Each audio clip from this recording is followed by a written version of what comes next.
नमस्कार साथियों, स्वागत है आप सबका हमारे चैनल में। आज हम बात करने जा रहे हैं वारेन हेस्टिंगस। वारेन हेस्टिंगस 1772 से 1785। इसे ब्रिटिश प्रशासनिक ढांचे का निर्माता के रूप में भी भारतीय इतिहास के में जाना जाता है। ईस्ट इंडिया कंपनी के अधीन प्रथम गवर्नर जनरल ऑफ इंडिया था ये। इसे क्या कहा जाता है? ब्रिटिश प्रशासनिक ढांचे का निर्माता भी कहा जाता है। किसे? वारन हेस्टिंगस को क्या कहा जाता है? तो ब्रिटिश प्रशासनिक ढांचे का निर्माता। और इसका भारत में कब निर्माण किया गया था गवर्नर जनरल का? तो 1773 के रेगुलेटिंग एक्ट के तहत। और प्रथम भारतीय गवर्नर जनरल कौन था?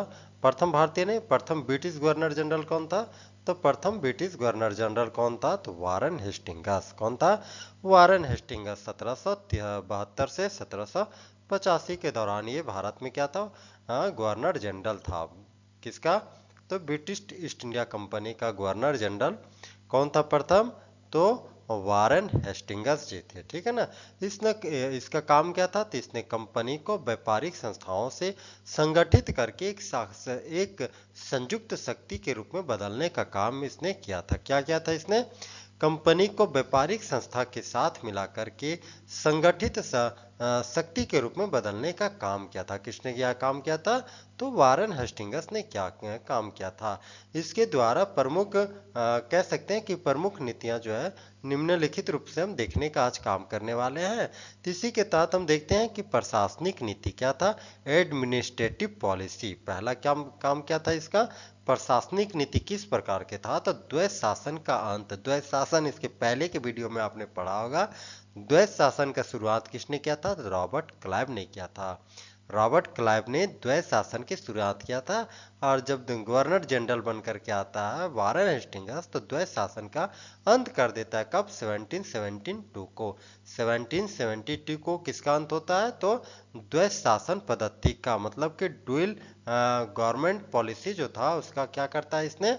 अंत कर देता है, इस प्रणाली का समाप्त कर देता है। और कंपनी ने प्रत्यक्ष प्रशासन अपने हाथ में ले लेता है। मतलब कि द्वैत शासन प्रणाली यदि आपने नहीं पढ़ा होगा तो पिछले वीडियो को जा करके आप देखें, रॉबर्ट क्लाइव वाले, उसमें आपको द्वैत शासन की पूरी डिटेल में दे दिया हूं, लेकिन थोड़ी हिंट्स मैं यहाँ पे बता देता हूँ। द्वैत शासन में क्या था कि राजस्व प्रणाली कौन असूल करेगा? तो कंपनी असूल करेगा। और क्या? प्रशासनिक व्यवस्था का नियंत्रण कौन करेगा? कंपनी करेगा। और क्या कहेगा? फॉरेन पॉलिसी जो बनाना हो वो कौन करेगा? तो कंपनी करेगा। तो नवाब क्या करेगा भाई? तो नवाब करेगा कि इस तीनों पॉलिसी बनाने में जो खर्च आएगा, इस खर्च का व्यवस्था कौन करेगा? नवाब करेगा। तो इस प्रकार से क्या हो गया? नवाब की सरकारी खजाना समाप्त हो गया और कंपनी का जो खजाना खाली था वो भरने लगा, क्योंकि राजस्व इकट्ठा करने का खर्चा भी कम नवाब देने लगा। और राजस्व इकट्ठा करने का पैसा किसके पास सॉलिड बच गया? तो कंपनी के पास बचने लगा। इस प्रकार कंपनी और नवाब के बीच में असंतोष की भावना उत्पन्न हो गई थी। और इस असंतोष का परिणाम हुआ था कि नवाब के जितने भी किसान थे वो क्या होने लगे थे? धीरे धीरे निर्धन होने लगे थे। तो इस पद्धति को क्या किया था ये वारन हेस्टिंगस जब गवर्नर जनरल बन के आया 1772 में, सबसे पहले द्वैत शासन पद्धति की जो प्रथा चली आ रही थी रॉबर्ट क्लाइव के समय से, उस प्रथा को क्या किया इसने? समाप्त कर दिया। और उसके जगह पे क्या कर दिया? डायरेक्ट। अब क्या बच गया था कि डायरेक्ट काम करने का शक्ति किसने ले लिया?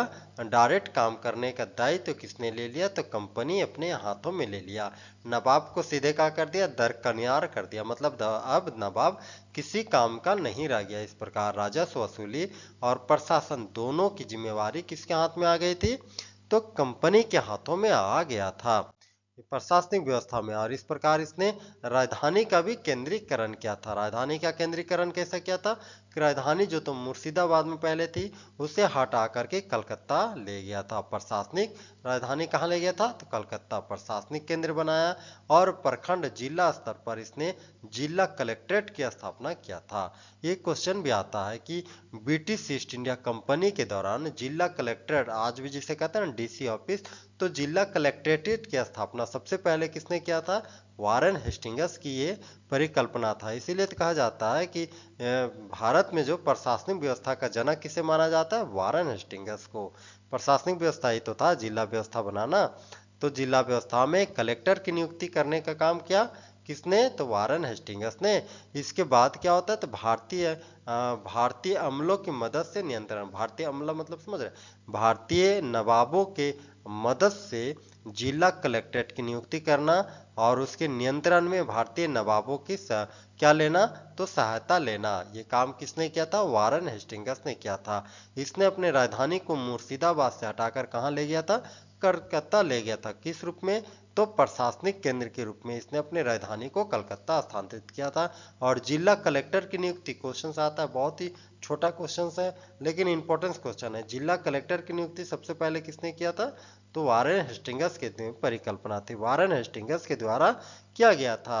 रेवेन्यू पॉलिसी, दूसरा क्या था? Revenue policy. रेवेन्यू पॉलिसी क्या था? तो 1772 की राजस्व व्यवस्था स्थापित करना। मतलब 1772 का राजस्व व्यवस्था क्या था? तो द्वैध शासन पद्धति को समाप्त करके क्या कर दिया गया था? तो राजस्व वसूलने का और प्रशासनिक व्यवस्था किसके अंडर आ गए थे? कंपनी के अंतर्गत आ गया था। और इस प्रकार से जब कंपनी के अंतर्गत आ गया था तो 5 वर्षों के लिए कंपनी किसी ठेकेदार को क्या करता था? राजस्व वसूलने की उसे टेंडर, ठेका दे देता था ठेकेदार को। ठेकेदार को मतलब जिम्मेदार को क्या दे दिया था? कि आप राजस्व वसूली करो और सबसे जो ऊंची बोली लगाएगा उस जमींदार को हम क्या करेंगे? राजस्व वसूलने कर 5 वर्षों के लिए राजस्व वसूलने की शक्ति किसे देंगे? जो सबसे ज्यादा बोली लगाएगा। तो आप समझिए कि रॉबर्ट क्लाइव से भी ज्यादा शोषण यदि किसी के समय हुआ होगा किसानों का, तो किसके समय हुआ होगा? तो यही राजा इसके समय वारेन हेस्टिंग्स के समय में हुआ होगा। क्योंकि जब क्योंकि जब जमींदार ज्यादा से ज्यादा बोली लगा करके राजस्व वसूलने की शक्ति अपने पास लेगा तो जाहिर सी बात है वो जमींदार ज्यादा से ज्यादा किसानों के साथ दुर्व्यवहार करेगा राजस्व वसूलने के लिए। और जब ज्यादा से ज्यादा सख्ती से किसानों से राजस्व वसूली करेगा तो इस स्थिति में किसानों की स्थिति क्या होगी? दयनीय होते जाएगी। मान लीजिए किसी वर्ष क्या होगा कि सुखाड़ की स्थिति उत्पन्न हो गई तो उस वर्ष क्या होगा? किसानों का अत्यधिक शोषण होगा। इसका परिणाम भी होता है। इसका परिणाम क्या होता है? किसानों का अत्यधिक शोषण होना शुरू हो जाता है। 1773 से 1777 के कुछ सुधार नीति भी लाता है। इस सुधार नीति को हमेशा याद रखना क्योंकि वार्षिक बंदोबस्त लागू करता है। इसी को कहा जाता है भारतीय दीवानों की सहायता से वसूल करने की एक नीति लाना। और नीति क्या था? तो वार्षिक बंदोबस्त नीति लाया। कब लाया गया था? 1773 से 1777 के दौरान। न्यायिक नीति क्या थी? Judicial reform. न्यायिक नीति जुडिशरी रिफॉर्म में था दीवानी और फौजदारी अदालतें 1772। दीवानी और फौजदारी अदालतें स्थापित करना। मतलब वारेन हेस्टिंग्स के समय में प्रत्येक जिले में दीवानी अदालतें यानी सिविल कोर्ट और फौजदारी अदालतें मतलब कि क्रिमिनल कोर्ट की स्थापना किसके समय किया गया था? तो वारेन हेस्टिंग्स के समय किया गया था। सदर अस्पतालें मतलब कि दीवानी अदालतें और फौजदारी अदालतों के साथ साथ छोटी अदालतों की स्थापना भी कलकत्ता में की गई थी। सदर निजामत अदालतें कहाँ स्थापित किए गए थे? कलकत्ता में। इस प्रकार हम कहेंगे कि न्यायिक प्रक्रिया का भी इसके समय में बहुत ज्यादा मतलब कि स्थापित किया गया था। इसका कारण भी था कि 1773 का ही रेगुलेटिंग एक्ट के तहत कलकत्ता में एक क्या स्थापित हुआ था? तो भारत का सबसे पहले सुप्रीम कोर्ट की स्थापना 1773 के एक्ट के तहत 1774 में किया गया था। तो उसका भी प्रभाव पड़ा था वारेन हेस्टिंग्स के ऊपर। और इसलिए उन्होंने भी जो था दीवानी और फौजदारी अदालतों को प्रत्येक जिलों में स्थापित करने का काम शुरू कर दिया था। 1774 में कहा ना कि 1774 में सुप्रीम कोर्ट की स्थापना किस रेगुलेटिंग एक्ट के तहत हुई थी? तो रेगुलेटिंग एक्ट ऑफ 1773 के तहत हुई थी। कब? 1774 में। 1774 को कब हुई थी? 1774 में। कहाँ हुई थी? तो कलकत्ता में। और इसका मुख्य न्यायाधीश कौन था? एंजिला एम्पेस। एंजिला एम्पेस का मुख्य न्यायाधीश था। इसके साथ साथ 3 अन्य मुख्य न्यायाधीश थे। इसके परिणाम क्या था? कंपनी और कोर्ट के बीच में टकराव। कंपनी और कोर्ट के बीच में टकराव का तात्पर्य क्या था? क्योंकि भाई 1773 का जब एक्ट बनाया गया था तो उसमें कंपनी के कार्य क्षेत्र को और कोर्ट के कार्य क्षेत्र को अलग अलग डिफाइन नहीं किया गया था।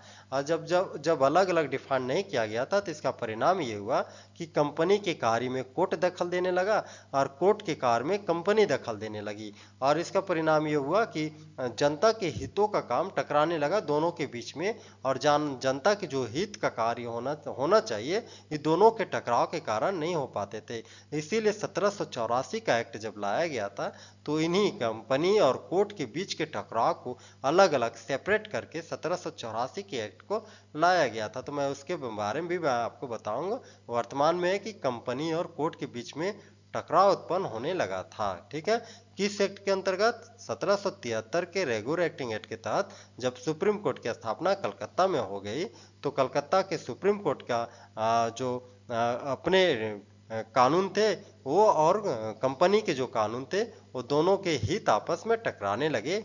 और परिणाम ये हुआ कि जनता के कार्य होना बंद हो गया, क्योंकि कंपनी कहता है ये मेरे क्षेत्र का है और कोर्ट कहता है ये आपके क्षेत्र का नहीं है। ठीक है ना। और सैन्य नीति क्या था? Military policy. तो रोहिला युद्ध 1774 में, 1774 में क्या होता है? रोहिला युद्ध। अवध की सहायता से रोहिलों को हराया गया। आलोचनाएं हुई कि यह अनैतिक कार्य है, लेकिन उसके बाद भी रोहिला युद्ध किया जाता है। रोहिलाओं को हरा करके अवध पर पूर्ण स्थापना कर लेता है कौन? तो ब्रिटिश ईस्ट इंडिया कंपनी। इसके साथ आंग्ल मराठा युद्ध होता है। कब? 1775 से 1782 के बीच में। 1775 से 1782 के बीच में क्या होता है? आंग्ल मराठा युद्ध। आंग्ल मराठा युद्ध होता है और मराठों के साथ संघर्ष होता है। परिणाम क्या होता है? 1782 में सालबाई की संधि। क्वेश्चन आता है कि किस आंग्ल मराठा युद्ध के दौरान सालबाई की संधि हुई थी? तो सालबाई की संधि किसके तहत हुई थी? तो प्रथम आंग्ल मराठा युद्ध के तहत सालबाई की संधि होती है। मराठा और किसके बीच में ये युद्ध होता है? तो अंग्रेजों के बीच में युद्ध होता है। और ये युद्ध कब समाप्त होती है? तो 1782 में सालबाई संधि के तहत समाप्त होता है। द्वितीय आंग्ल मैसूर युद्ध शुरुआत होती है 1780 से 84। मतलब प्रथम आंग्ल मैसूर युद्ध चलते रहती है 82 में, लेकिन उसके ही दौरान में 1784 में शुरू हो जाती है द्वितीय आंग्ल मैसूर युद्ध। और ये कब तक चलता है? तो 84 तक चलता है। इसमें जो होता है हैदर अली और टिप्पू सुल्तान से युद्ध होता है। हैदर अली और टिप्पू सुल्तान। टिप्पू सुल्तान हैदर अली का कौन था? तो बेटा था। हैदर अली की मृत्यु कब हो जाती है? तो तृतीय आंग्ल मैसूर युद्ध के दौरान ही 1799 में हो जाती है। यहाँ पे द्वितीय आंग्ल मैसूर युद्ध में टिप्पू सुल्तान और हैदर अली दोनों बाप बेटा मिल करके अंग्रेजों को क्या करते हैं? छक्के छुड़ा देते हैं। और यहीं पे अंग्रेज समझ लेता है कि यदि हम हैदर अली को किसी तरह से नहीं हराते हैं तो टिप्पू सुल्तान आने वाले दिन में अपने पिता के साथ मिल करके और विशाल युद्ध करता है। और इसका परिणाम ये होता है कि मंगलोर की संधि हो जाती है 1784 में। और तृतीय आंग्ल मैसूर युद्ध जब 1799 में होती है तो वहां पे हैदर अली की मृत्यु हो जाती है। हैदर अली कौन होता है? टीपू सुल्तान के पिता रहते हैं। ठीक है ना। 1799 में हैदर अली की मृत्यु हो जाती है और वहां पे युद्ध कौन करता है? तो टिप्पू सुल्तान करता है। आर्थिक नीति क्या होती है? कंपनी की वित्तीय स्थिति सुधारने की कोशिश किया जाता है। राजस्व प्राप्त करता है कंपनी, तो राजस्व प्राप्त कंपनी करने लगता है तो उसकी वित्तीय स्थिति तो सुधारना निश्चित था। अवध और बनारस से धन की वसूली जबरदस्त किया जाता है। अवध माने उत्तर प्रदेश वाला एरिया, पूरे बनारस से धन की वसूली। इधर तो बंगाल, उड़ीसा, बिहार से तो धन की वसूली हो ही रही थी। इसके बाद अवध और उत्तर बिहार में उत्तर प्रदेश का जो बनारस अवध होता है उससे भी धन की वसूली शुरू हो जाती। चैत्र सिंह जो बनारस के व्यक्ति रहते हैं उससे अतिरिक्त धन की मांग करता है। चैत्र सिंह कौन रहते हैं? अवध का एक शासक रहता है, उससे क्या कहते हैं? अतिरिक्त धन की मांग कर बैठता है। कौन? तो वारन हेस्टिंग्स के द्वारा। और इसका परिणाम क्या होता है? चैत्र सिंह अतिरिक्त धन देने की अपेक्षा उससे क्या करने लगता है? विद्रोह कर बैठता है। किससे? तो वारन हेस्टिंग्स के द्वारा अत्यधिक धन ना दे करके वारन हेस्टिंग्स के विरुद्ध विद्रोह कर बैठते हैं। कल्चरल पॉलिसी भी इसने अपनाता है। कल्चरल पॉलिसी क्या होती है? सांस्कृतिक पॉलिसी होती है कि भारतीय संस्कृति के प्रति सम्मान भाव रखता है, हिंदू कानूनों का संकलन करवाता है, हिंदू मुस्लिम कानूनों के लिए फतवा ये आलमगीरी का उपयोग करता है। मतलब मुस्लिम कानून मुस्लिम अपने हितों के लिए फतवा या आलमगीरी का उपयोग कर सकता है। हिंदू रीति रिवाजों से अपने कल्चर को, अपने संस्कृति को आगे बढ़ा सकता है। इस प्रकार से उसने क्या, वारेन हेस्टिंग्स ने धर्म के साथ किसी भी प्रकार से छेड़छाड़ नहीं करता है, दोनों धर्मों को समान रूप से आगे बढ़ाने का काम करता है। इस प्रकार आगे देखते हैं कि 1781 में कलकत्ता में मदरसा की स्थापना करवाता है। कलकत्ता में मदरसा की स्थापना किस गवर्नर जनरल के दौरान होती है? तो वारेन हेस्टिंग्स के दौरान होती है 1781 में। 1784 में एशियाटिक सोसाइटी की स्थापना किसके द्वारा होता है? तो विलियम जोन्स के द्वारा किया जाए। ये क्वेश्चन आता है हमेशा कि विलियम जोन्स के द्वारा किस सोसाइटी की स्थापना किया जाता था? किस सोसाइटी की स्थापना किया गया था? एशियाटिक सोसाइटी की। कब? 1784 में। कहाँ किया गया था? तो कलकत्ता में किया गया था। यही ओरिएंटलिस्ट नीति भी कहलाता है। मतलब कि एशियाटिक सोसाइटी को ओरिएंटिक नीति भी कहा जाता है। आप इसे ओरिएंटिक नीति कहें या तो एशियाटिक सोसाइटी ऑफ बंगाल कहें। इसका स्थापना किसके द्वारा? विलियम जोन्स के द्वारा। कब? 1784 में इसकी स्थापना किया जाता है। 1784 में किसकी स्थापना किया जाता है? एशियाटिक सोसाइटी के। कहाँ पे? तो कलकत्ता में। किसके द्वारा? विलियम जोन्स के द्वारा इसकी स्थापना किया जाता है। रेगुलेटिंग एक्ट 1773 के प्रभाव क्या पड़ता है? तो बंगाल का जो गवर्नर रहता है क्या बन जाता है? गवर्नर जनरल बन जाता है। गवर्नर जनरल बन जाता है और इसके अंडर कौन आ जाता है? तो बंगाल का गवर्नर और मद्रास का गवर्नर, दोनों गवर्नर किसके अंतर्गत आ जाता है? तो गवर्नर जनरल के अधीन आ जाता है। 4 सदस्यीय परिषद बनाया जाता है और इस प्रकार से ब्रिटिश संसद का नियंत्रण भारतीय उपमहाद्वीप में क्या होता है? बढ़ जाता है। इम्पीचमेंट का भी नियम लाया जाता है। किसके ऊपर? तो ब्रिटिश गवर्नर जो होता है, गवर्नर जनरल, उसके ऊपर, ब्रिटिश गवर्नर जनरल के ऊपर इम्पीचमेंट का भी क्या किया जाता है? लाया जाता है। कब? 1787 में, जब ब्रिटेन में हेस्टिंग्स पर मुकदमा चला तो महाभियोग, इम्पीचमेंट माने महाभियोग, किसके ऊपर लाया गया था सबसे पहली बार? 1784 में वारेन हेस्टिंग्स के ऊपर। क्या ये पास होता है? तो नहीं, ब्रिटेन में पास नहीं होता, इसके ऊपर लाया जाता है। ये महाभियोग क्या? तो भारत में जिस प्रकार से राष्ट्रपति को हटाने की प्रक्रिया महाभियोग कहलाती है, ठीक उसी प्रकार से गवर्नर जनरल को ब्रिटेन में हटाने की प्रक्रिया, ब्रिटिश के संसद में हटाने की प्रक्रिया महाभियोग कहलाती है। तो ब्रिटिश संसद से ही हमारे भारतीय संविधान में भी महाभियोग का, राष्ट्रपति को हटाने की प्रक्रिया को लिया गया। यहाँ से आप देखें पॉलिटी भी क्वेश्चन ऐड हो गया ना।